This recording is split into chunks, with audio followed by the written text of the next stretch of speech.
Bad things happen to good people, but just because terrible things may happen or the opportunities and breaks that you want don't come your way when you need them the most, doesn't mean they never will.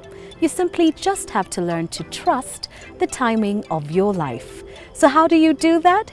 Let's live out loud with Just Angie next.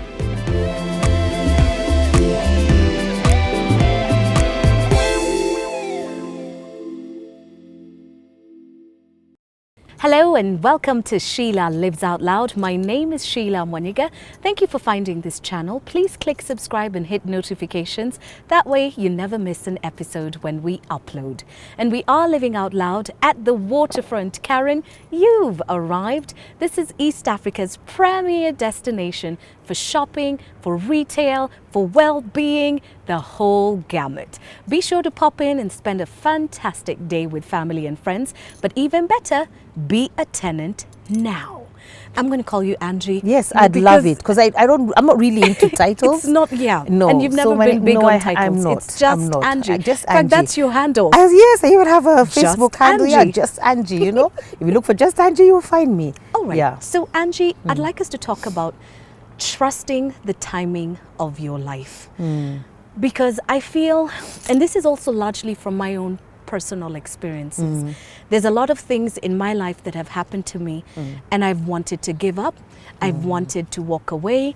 I couldn't understand. I was asking, but why, but how, but why? And I couldn't find the answers then. And far too many people are giving up. Far too many people come to the first brick wall and it all stops there. It all ends there. Life suddenly has no beauty. Life has no meaning. Life has no purpose. There's no reason to keep going forward. But really everything is about timing. Yes, it is. I'd like us to unpack And that. as we unpack that, I'm going to unpack it using your story and using mine. Because I remember the first time when I was coming to AM Live, of course I'd heard about Sheila Mwaniga. I think I'd even seen you on maybe hosting Tasker Project Fame or something. So I'd seen you, but I didn't know you. And I don't even know why I was coming to AM Live, but I was coming anyway.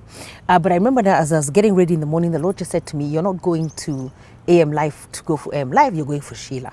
And so I was like, going for Sheila? So I sort of sat up and was like, okay, let's be attentive and see why we're going for Sheila. And I always remember, you know, that clip is no longer on air, but for some reason, when we did the show, first of all, I felt like we flowed. Yeah. You know, it was such an amazing show. It was just seamless and it went really well.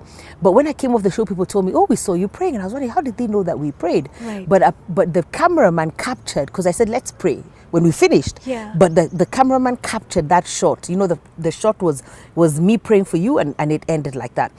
But then after that, if you look at it, even for me, all hell seemed to break loose. I mean, everything that could go wrong went wrong. It all went wrong. And I was telling God, excuse me, no, you can't do that to me, you know, because I'm also like, things have to go the right way. Yes. But so much happened, Sheila. And I was even scared to talk to you now. I was like, I better stay away from that child because I don't know what's going on. What am I going to tell her? What series of events are these that have started? It looks like everything is going wrong. Right. But you know, I'm just amazed because after that, we caught up, I think, after that. Yeah. And sometimes I like people to give people breathing space. So I said, let me just give you breathing space because I'm also trying to figure out what was that? What happened? How do you pray for somebody on national TV and the whole world sees you praying, and then after that it looks like everything you goes lose wrong? Your job. You know? Suddenly you're just not quite sure where you're going. What are you going to do next? What does that mean? But for me, that's exactly how God works. Right. And look at now at the restoration. I have no idea why why things went the way they did. But maybe if we look at it now, there'd be no Sheila Lives Out Loud, number one. True. Maybe we wouldn't be here right now. Maybe there wouldn't be any Rembesha. I don't know when Rembesha had started. No. Maybe all those things would not have happened. And then look now, I feel like you're going back onto a platform. I think God is trying to open some doors that will launch you out in a bigger, more better way. Wow. So in terms of timing and seasons of life, we've got to let God lead, and especially if you believe in God, and you know, whichever God you believe in, or if you believe somebody or something is controlling your life, you know, because we have a birthday, but we don't know when we're going to leave this earth. So somebody is in charge of at least times and seasons. Then what we need to do is to sort of abandon and to allow him, or to allow, for me it is God, to take steps into your life. And then it may not always make sense. When I look at my life, I mean, when I look back now, I was actually laughing. I was just contemplating as I was coming here that I made a big shift in my life 11 years ago. I think 11 years ago, yeah. 11 years ago, I left my work. I was working. I had a position. It was a national position. It was in sales and marketing. It was of a top brand. And I just felt God calling me in a different direction, but he was calling me to church. But nobody could understand that. But even before I go through all that, 10 years, 11 years after, I mean, if you told me the car that I'm driving today, I would be driving that car, I'd have laughed at your face. I mean, if you told me the life that I live now is the life that I was going to live, I'd have said, this is crazy. I mean, I couldn't see it at all. It wasn't in the horizon. It wasn't in the pictures. It wasn't something that I'd ever thought about, but it has happened. So as I was thinking about that, that if we can't really see today what's coming tomorrow, and it will be good things. We don't have to always want bad things to happen. Yeah. Good things are happening. God has great plans for us, but we've just got to let them unfold. And then everything has to happen in his perfect timing. Right. Timing is all about him. But these days also I find a lot of people are cutting short their lives, which they shouldn't, because you can't see the end. I couldn't see the end. You couldn't see the end. I don't know how many years that was. We couldn't see ourselves. It was 3 years. At this point, 3 years ago. Yeah. We didn't know that this was going to happen. We didn't know that you're going to have this show, that you're going to do Rembesha, that there's so many other things that you're starting and about to enter into, and yet it looked like everything had fallen apart. Everything had come to a complete standstill. I mean, Pastor Angie, I will say, when everything happened and I went home and I knew tomorrow morning I don't have to wake up very early to go to work. The next morning, of course, you wake up on time. You don't even need the clock to wake you up. Yeah. And there was just this silence. It was just still. And you hear all your neighbors in the compound driving off and they're off to work. And you're sitting there still in bed and you're asking yourself, where shall I go? Where will I go? Where will I fit in? What's left for me to do? God, I thought I was in your purpose. I thought I was doing the right thing. But here I am lying in bed instead of going to work and build something and create something. What do I do? And I know there are a lot of people who are in those situations where everything has come to a complete standstill and it's just silence. Silence is good. Because sometimes you have to be lost in that silence, just to be able to listen to yourself, internalize, evaluate, paint up different scenarios, and immediately, I mean, if I look back now, the first thing you should have done is rested. Maybe you didn't, but I should have rest, but I didn't. But you get into this sort of panic mode, because I remember for me, my last day of work, there was a party done for me by the company, and they gave me this book, and I've never opened that book ever again. I don't know where it is. It was a Daily Bread, and I'd never even read Daily Bread before, but I remember I was like, what have I done? That's the panic I was expecting. As I was going through the motions of resigning from work and going into ministry, I was expecting panic, because I know I can panic. I can have a serious meltdown, and everyone will know I've had this meltdown. But I was very calm, and that always assures me, that's even another thing, that always assures me that I'm on the right track, that you have this inner stillness, you have this inner strength, you have this inner knowing that it's all going to be okay, even if you can't see how, and I'm sure you had it. So, but when I opened, I just looked at it, I said, oh my God, what have I done? I quit my job. What did I do? And then I opened this Daily Bread and it said, you're walking into the unknown. Do not look back and keep moving forward. And that's what I've done. I've just kept moving forward. And I think life happens. I like to say life happens. But when life happens, don't stop. Don't stop. Or if you stop for a very short time. Being still and stopping are two different things. Stopping means you've given up. Right. Being still is, let me collect my thoughts. I think for the first thing you should do is sleep, in retrospect. Sleep and rest. That's all I did. And you see, it's good. It's all I could do. Because where was I going? Yeah, sleep and rest. And then I think also for you, Sheila, I think you're on a journey, which a lot of people are on, and I think I am as well, where what are the things that identify us? Yeah. Because we want the job to identify. So if I don't have a job, there's a problem. If I don't have a spouse, there's a problem. You define yourself by all these material things and physical things that can be taken away from you. Which are value additions to life. Right. We celebrate life. I celebrate your life. I celebrate my life. I celebrate another person's life. We can't celebrate things. Yeah. If they come, great. If they don't, fine. Still great, because there's you.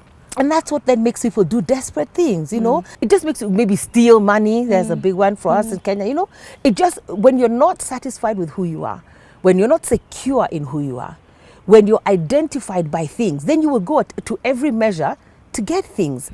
Sometimes I had a lady speak and she said, it was actually Bishop Rosie O'Neill, and she said, you've got to ask, why do you want the things that you want? That's a very, very important question to ask yourself. Why do I want this? Do I want this because of other people? Do I want this for me? Do I want it to make other people's lives better?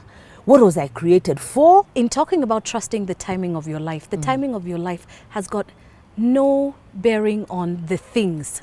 It's not about you should have this thing by this time. You should have this by this age. Because let's face it, I'm still also subject to a lot of, you know, criticism and conversation in terms of you haven't been married by this time.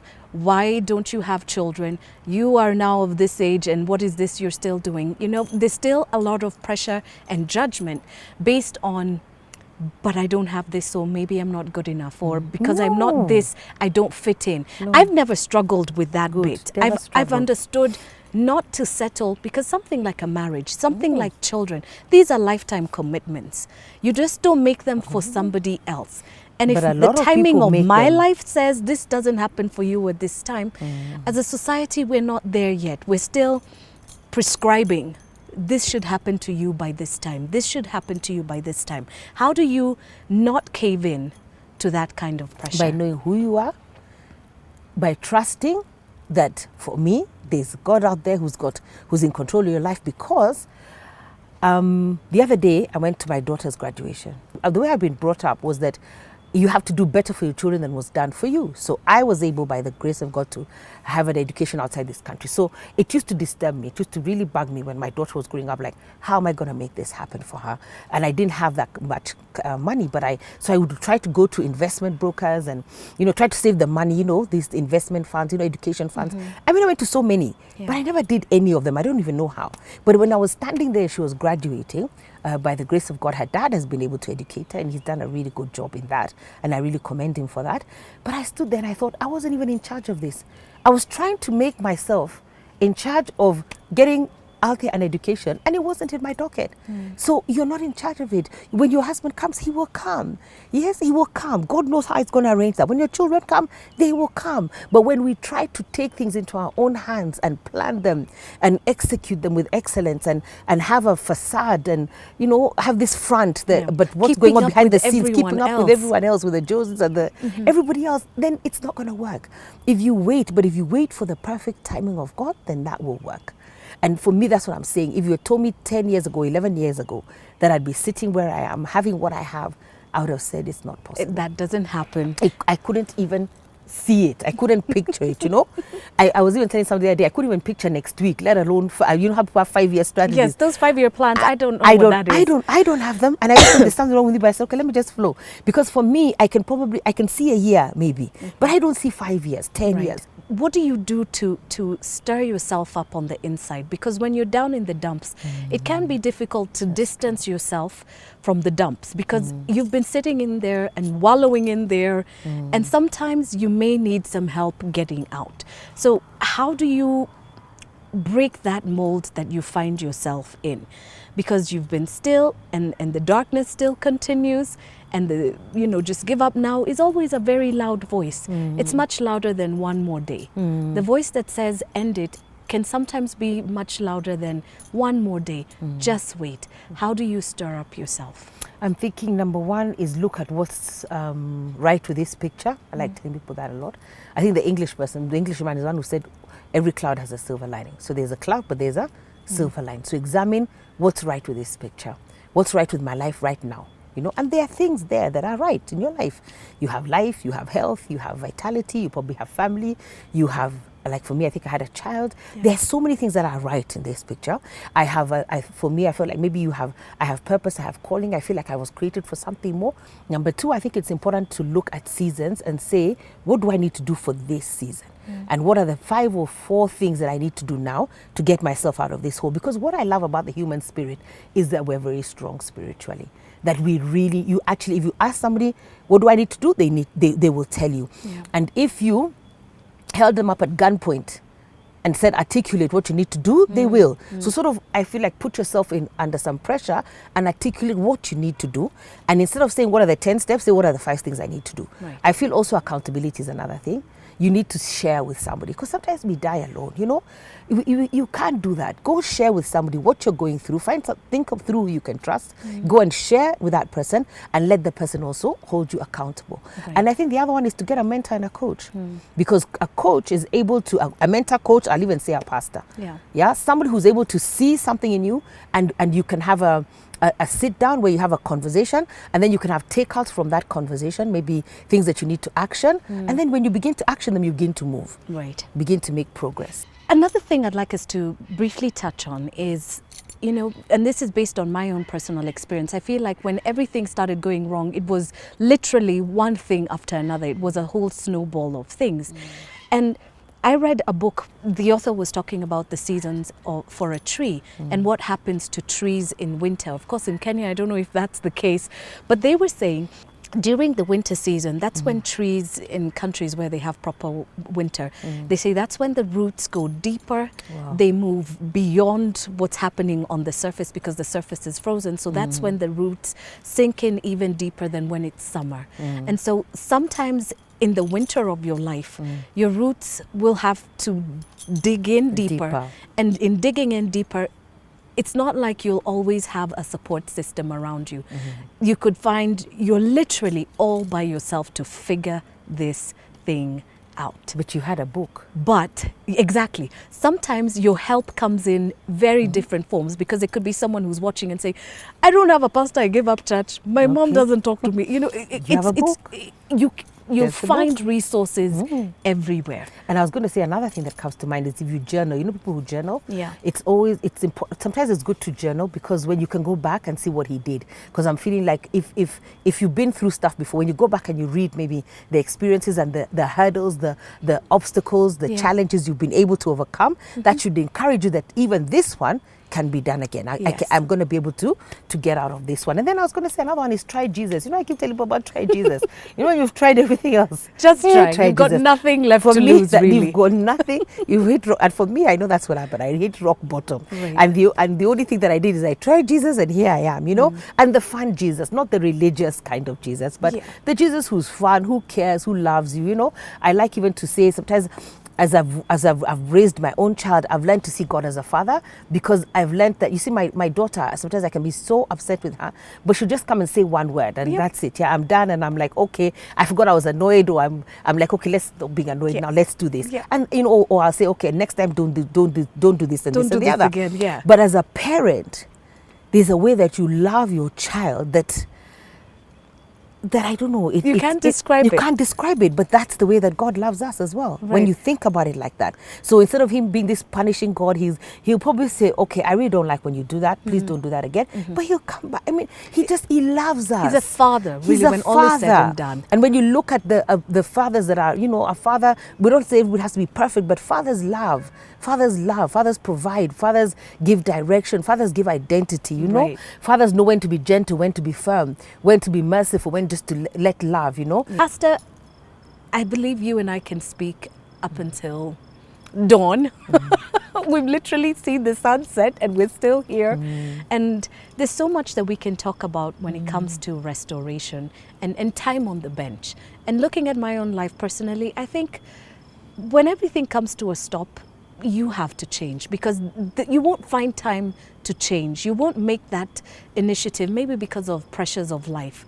But sometimes everything has to stop so you can sit on that bench to be better, to change, to grow up, to mature, to see things in a different way. But you've just got to be still. Sitting on the bench doesn't mean the game is over. It's over. It's just sitting on the bench, regrouping to get back in there. And there's something special that's coming up. Please tell us about the 6th edition of Unstuck. Imagine. Because I spoke to you, I think, for the first one. Was it the first one? Maybe the 4th, because you said it Or was the like this, or 4th? the 3rd one. Yeah. I think that's actually what I was coming to do. I was coming Yeah. to talk about Unstuck. Yes, yes. Yeah. So And let's I love- talk about I what's love coming Unstuck. I'm up. meditating on the bench, but we're having our 6th annual conference, the Unstuck conference. It's amazing. Unstuck really gets people unstuck, really does. You know, we have so many testimonies of people coming back and saying this happened and this happened. So what we usually do is we gather leaders. So this time we have a lot of industry leaders who will come, and we'll have 3 different panels. And what we're talking about is redefining success. Right. So we find that people are just making decisions which are crazy, families are falling apart, lives are falling apart, people's health is falling apart. I mean, we have instances where people are very top of jobs in the marketplace and they're giving it their all, and then something happens, some health issue happens, and that's it. I know the worst thing is that the job continues, the organization continues, the marketplace organization is not even shaken, but that person's life is completely, shaken. If it's ill health, if it's a turn of ill health, if something is wrong with them, that's it. And you gave your all to this organization. There has to be a balance, Right. There has to be a balance in what we're giving, because you give your all and then the organization continues, and then you're probably, or you give your all and you've forgotten your children, you've forgotten you have a family, you've forgotten your spouse, you've forgotten the balance of your own life, and we're just going, so that when something stops us, it's something huge. So I want us to talk about redefining success. So we'll have 3 panels. We'll have one which is older, younger, so that the older people can talk to the younger people about the choices that they made. We will have some interesting people who've made some interesting choices. Like I'll always say, like Kanji's dad, I can't wait to talk to him because he made choices he made choices to spend time with his kids. A lot of time, every weekend, doing activities that they love, tennis, music, and really invested in his children, and want to see, look at the outcome of that. What happens when you make those choices, What happens when you make the choices that are not the right choices according to the world, but they're the choices that you feel need to make because you need to give something to society, need to give something to your children, because now we're sitting here enjoying Kanji's music. His daughter used to play tennis, but he was really committed as a father. So we want to hear from him what advised him to make those choices, and why aren't we making those choices. Then we're going to talk about, we're also going to talk with people who from the industry, a promotion comes, let's say you've done your PhD or something and a promotion comes, but you turn it down. And you say, no, this is what I'm doing is my purpose. I'm living out my purpose. And that's why I want to do this as a leader. And therefore, I don't want to do this. Then we've got somebody else who even turned down, people who turned down even partnerships. Because I'm not going to flow with your flow. I have another flow. I've tapped into so another I am well. flowing. Exactly. Yes, I've tapped into another well, Right. and me, I'm going to flow with that well. Yeah. So people who've done things that some of us people cannot dare to do. I can't say no to that. I have to say yes to this. Who said? Why can't you create your own flow, your own pattern? What success? What values are we bringing even to work? What values are we bringing to our everyday work or to our everyday marketplace? So anyway, that's the conversation. It will be on the 4th of August at the Radisson Blu. It's a prepaid event because also that's a culture that we're trying to put into Kenyans, that if you want to come to an event, you pay for it in advance, pay for it, so that we know that you're coming and we can prepare for you. Plan appropriately for you. So I'm really looking forward to that, to the Unstuck annual conference this August. I really am. Fantastic. And I'm sure I'm going to see you there. Oh yes, I'm definitely going to see you with there. all my people. We will show up, we will come in, because I know great things happen when you begin to see your purpose, when you begin to trust that nothing that's happened to you was a mistake or a coincidence or an oops. There's a reason behind every single thing that happens. Some things you'll find out, but ultimately there's no coincidence. Everything in its own time. And there's something brewing in my head when you're talking about stopping and the seasons, because we're talking about season. I'm just thinking that there's a season to stop and to be still. There's a season of action.